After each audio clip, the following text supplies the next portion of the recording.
Sudah lama ya teman-teman kita tidak menceritakan tentang sosok dari almarhum Gus Dur yang malah sangat berjasa bagi negeri ini ya teman-teman. Di sini pidato dari Bapak Prabowo Subianto sangat menyentuh hati menceritakan tentang sosok almarhum Gus Dur. Bahkan beliau pun sempat dinasehatin oleh Gus Dur ya teman-teman. Dan anehnya di sini dalam forum silaturahmi di NU tetapi tidak ada Habib ya teman-teman. Kenapa ini Habib tidak diundang? Apakah ada apa ini? Mohon disimak videonya sampai Bapak Prabowo menangis menceritakan sosok Gus Dur. Yuk kita ke videonya. Dulu pun pernah dituduh mau kudeta, Prabowo mau kudeta, mau ambil alih negara karena dia panglima, punya pasukan tempur yang paling banyak. Bukunya sudah bagus-bagus, sudah betul. Ya. Kalau saya, alhamdulillah karena saya dulu dituduh mau kudeta, saya disuruh pensiun cepat-cepat, ya kan? Masih gagah. Bintang 3 pengen jadi bintang 4, nggak jadi-jadi. Ya kan? Kadang-kadang kita tidak mengerti apa maksud Yang Maha Kuasa. Dan dulu saya agak dekat sama Gus Dur. Ya tapi salah panitia sendiri kenapa undang saya gitu.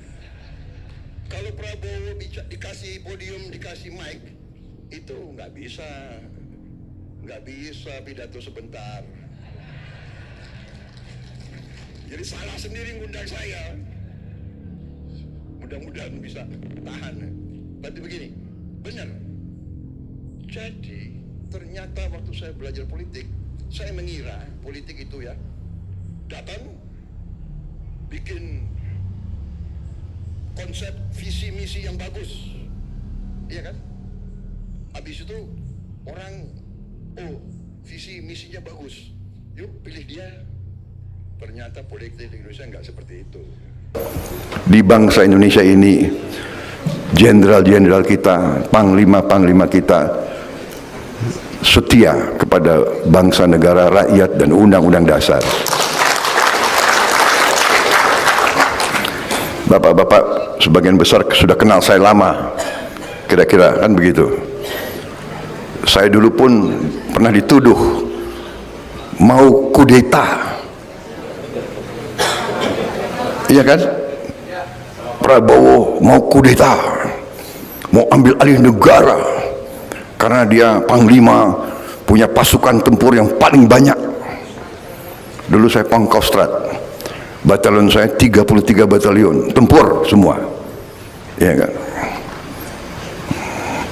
Kawan dekat saya Panglima Kodam Jaya Safri Samsudin,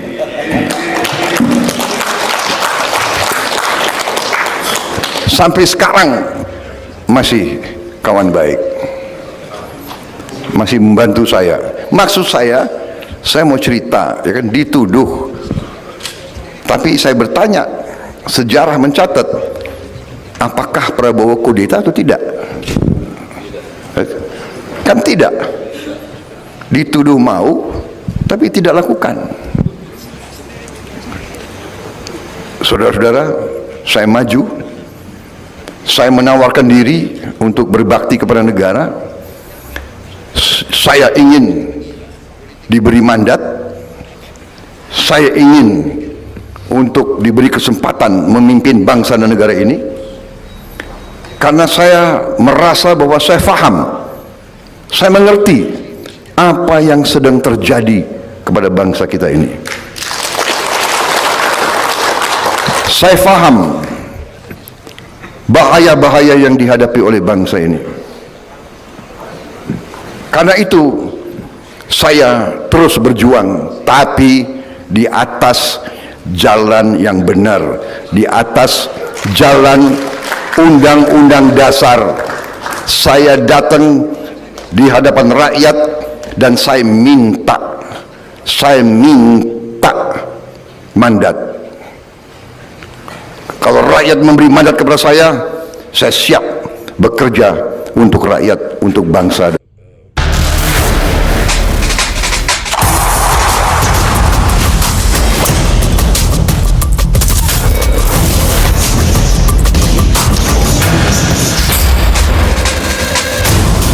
tubuh membutuhkan cairan secara cepat, elektrolit dan karbohidrat yang hilang perlu digantikan. Dan sistem kekebalan tubuh harus diperkuat. Minum UC Water Lemon Water atau Orange Water. Minuman isotonik unik dengan 1000 mg vitamin C. Kalau rakyat tidak memberi mandat, ya tidak ada masalah. Dan saya sudah buktikan berkali-kali.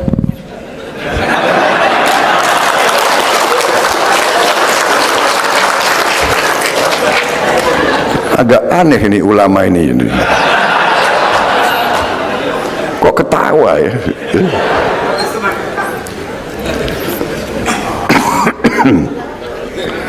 Iya kan? Jadi saya maju minta mandat, tidak dikasih, ya sudah. Iya kan?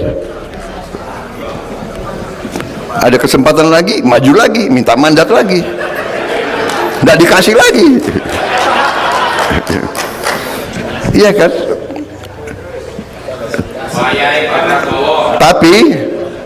Tapi saya lihat, kok masalahnya masih sama ya? Masalahnya adalah kekayaan bangsa Indonesia tidak tinggal di Indonesia. Saya bikin buku. Berapa buku saya buat? Saya bikin buku, menurut saya buku itu bagus, tapi nggak laku. Ini aneh nih, ulama kalau nggak laku dia ketawa lagi. Aduh, buku saya nggak laku, sedih dong. Jadi rupanya buku yang bagus memang belum tentu laku, ya kan? Saya belajar lagi, bikin buku lagi. Akhirnya karena mungkin nggak laku-laku, ya sudahlah, aku bikin buku, aku bagi-bagi saja gitu.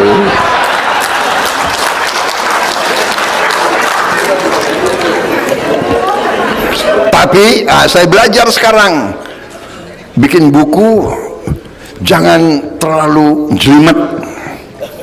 Bikin buku harus banyak gambarnya. Bagaimana Prof? Ini profesor sama juga ini sama saya ya kan? Prof, Pak Jafar Hafsah, bagaimana ini? Ini banyak profesor di sini. Saya kira mengalami nasib sama saya gitu ya. Bukunya sudah bagus-bagus, sudah ya. Kalau saya, alhamdulillah, karena saya dulu dituduh mau kudeta, saya disuruh pensiun cepat-cepat, ya kan? Masih gagah. Bintang 3 pengen jadi bintang 4, nggak jadi-jadi, ya kan? Jadi terpaksa saya jadi pengusaha. Tapi itulah kebesaran yang maha kuasa ya. Kadang-kadang kita tidak mengerti apa maksud yang maha kuasa. Waktu saya diberhentikan atau dipaksa pensiun dini ya kan, saya sedih juga itu ya. Wah, masih gagah. Sekarang ya setengah gagah lah masih.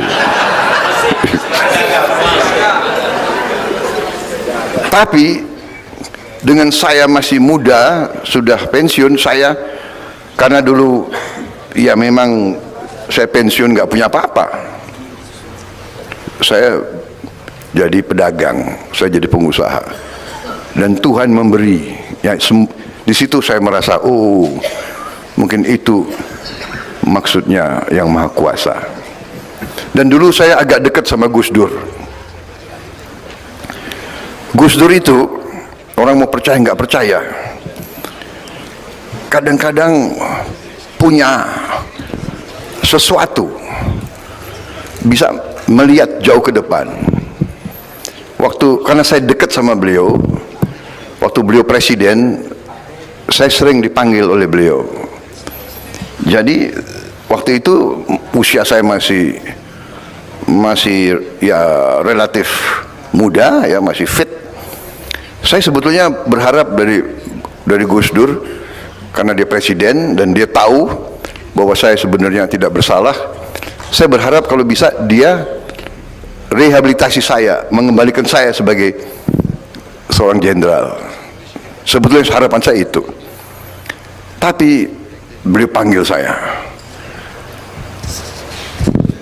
Habis itu beliau punya satu teknik, kalau mau kasih tahu, beliau suruh saya ke Jawa Tengah, ketemu satu kiai yang beliau anggap agak punya kelebihan kemampuan. Prabowo kok menghadap kiai itu. Saya datang ke Jawa Tengah, saya menghadap kiai itu. Kemudian kiai itu mengatakan kepada saya, sudah Mas Bowo, udah ndak usah mikir lagi kembali ke tentara. Mas Bowo jadi pengusaha saja. Dan untuk urusan belanja online, saya juga memilih yang memberikan promo terbesar, yaitu di Shopee Big Ramadan Sale. Promo Ramadan terbesar. Jadi pengusaha saja. Lemes aku. Hah? Ketawa lagi. Wah, aduh, ini memang ulama Indonesia ini. Kecewa saya, waduh, ya, masih menggebu-gebu kan, pengen gagah kembali kan, saya enggak, dalam arti kan dituduh ini kan tidak terjadi. Sudah, habis itu saya kembali ketemu Gus Dur. Gus Dur kayaknya sudah tahu ya, enggak? Gimana Mas Bowo? Ya, katanya suruh jadi pengusaha, Gus. Ya sudah, kamu pengusaha saja. Tapi ternyata, ya, mungkin itu yang menyelamatkan saya. Akhirnya saya jadi pengusaha. Tuhan memberi kebaikan-kebaikan, memberi rezeki yang baik, yang halal. Akhirnya saya bisa bantu banyak orang. Dan begitu saya agak lumayan, kembali lagi. Waduh, ini gimana? Bagaimana saya bisa mengabdi dan berbakti kepada negara? Oke, saya masuk politik. Disitulah saya mulai masuk politik. Saya belajar politik di Indonesia ini, mungkin ilmu politik saya paling lama dan paling mahal. Kalau orang masuk kuliah belajar politik berapa? 4 tahun kan? S1, tambah 2 tahun S2, tambah 2 tahun lagi atau 3 tahun lagi S3. Jadi 4, 2, 2, 8 tahun atau 9 tahun menjadi doktor. 8 atau 9 tahun. Saya belajar politik dari tahun 2003 2004 sampai sekarang 20 tahun saya belajar politik. 20 tahun saya belajar politik dan masih belajar sampai hari ini. Jadi waktu awal-awal saya belajar politik, ini boleh ya, saya boleh bicara Pak? Kapan lagi saya bicara di hadapan ratusan ulama ya? Ya tapi salah panitia sendiri, kenapa undang saya gitu. Kalau Prabowo dikasih podium, dikasih mic, itu nggak bisa pidato sebentar. Jadi salah sendiri ngundang saya. Mudah-mudahan bisa tahan. Tapi begini, benar.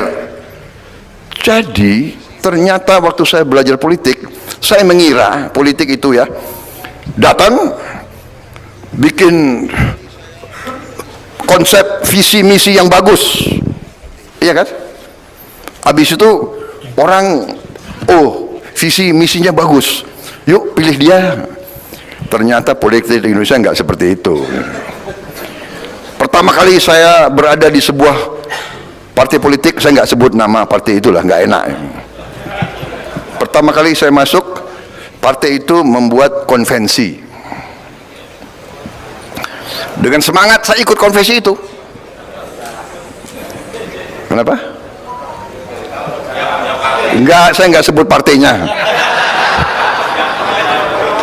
Terserah, kalian boleh nebak-nebak. Saya ikut keliling Indonesia, dan waktu itu yang ikut sama saya itu ya banyak tokoh juga, termasuk Pak Nur Kholis Majid waktu itu. Jadi kita diundang di tiap provinsi ya, memberi visi dan misi. Pak Nurkolis bicara, saya bicara seperti. Habis itu tanya jawab. Tahu-tahu dari belakang ya banyak tokoh juga, termasuk Pak Nurkolis Majid waktu itu. Jadi kita diundang di tiap provinsi ya, memberi visi dan misi, Pak Nurkolis bicara, saya bicara seperti.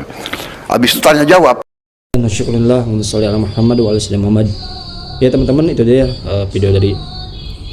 pidato dari Bapak Presiden Prabowo Subianto yang mana menceritakan tentang sosok almarhum Gus Dur yang sangat berjasa bagi negara kita ya. Dan semoga kita kirim petian untuk Gus Dur, semoga beliau di sisi Allah sangat nikmat ya, kenikmatan yang sangat tak terhingga ya. Al-Fatihah.